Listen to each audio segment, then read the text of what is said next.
Mesdames et messieurs, bonjour, c'est Amd Alikan, votre coach en droit de l'entrepreneuriat. J'ai l'habitude de faire des vidéos, des présentations en droit de l'entrepreneuriat de manière régulière.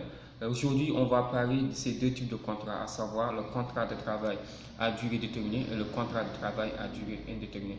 Mesdames et messieurs, si vous n'êtes pas abonné sur ma chaîne YouTube, c'est dès maintenant Amd Alikan, coach en droit de l'entrepreneuriat. Aujourd'hui, on va vous parler de ces deux types de contrats. Donc, nous allons parler de ces deux types de contrats, à savoir le contrat à durée déterminée et le contrat à durée indéterminée, parce que le régime juridique est différent.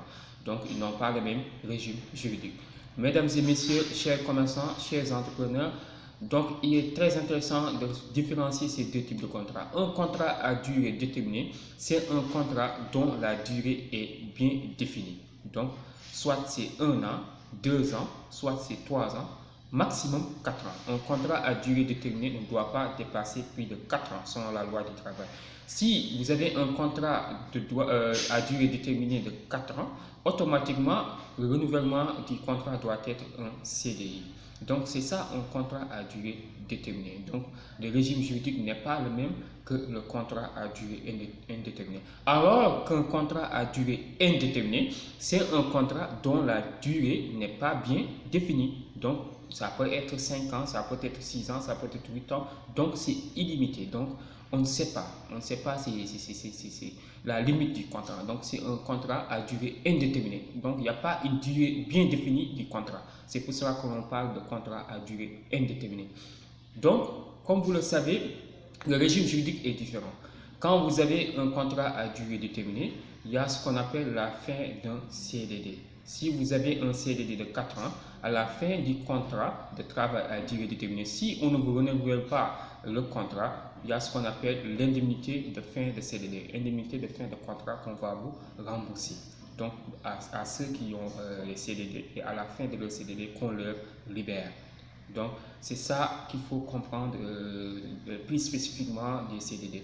Concernant les contrats à durée indéterminée, donc, puisque c'est des contrats dont la durée n'est pas bien définie, n'est pas bien déterminée, c'est des contrats où on ne sait pas la fin, donc n'est pas bien déterminée, n'est pas bien définie, c'est des contrats qui peuvent durer des années, plusieurs années.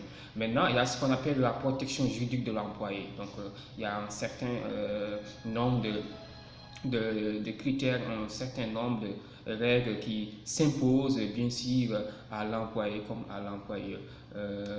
Il n'y aura pas ce qu'on appelle début de licenciement en cas de licenciement abusif. Donc il y aura énormément d'indemnités à payer à l'employeur. Mesdames et messieurs, donc je m'arrête à là. La prochaine fois, on va voir les autres types de contrats. En tout cas, si vous voulez comprendre plus largement les contrats de travail, que ce soit à durée déterminée, à durée indéterminée, j'ai un programme qui s'appelle Assistance juridique digitale. C'est un programme de renforcement de capacité des entrepreneurs et commerçants. Donc, il faut vous abonner sur ce pack d'assistance juridique digitale. Donc, c'est des inscriptions qui se démarrent à chaque mois. Donc, à 10 000 francs déjà, vous pouvez vous inscrire. La mensualité, c'est à 10 000 francs. Vous me contactez au 77 290 28 31. Je vous donne rendez-vous à la semaine prochaine. Merci beaucoup.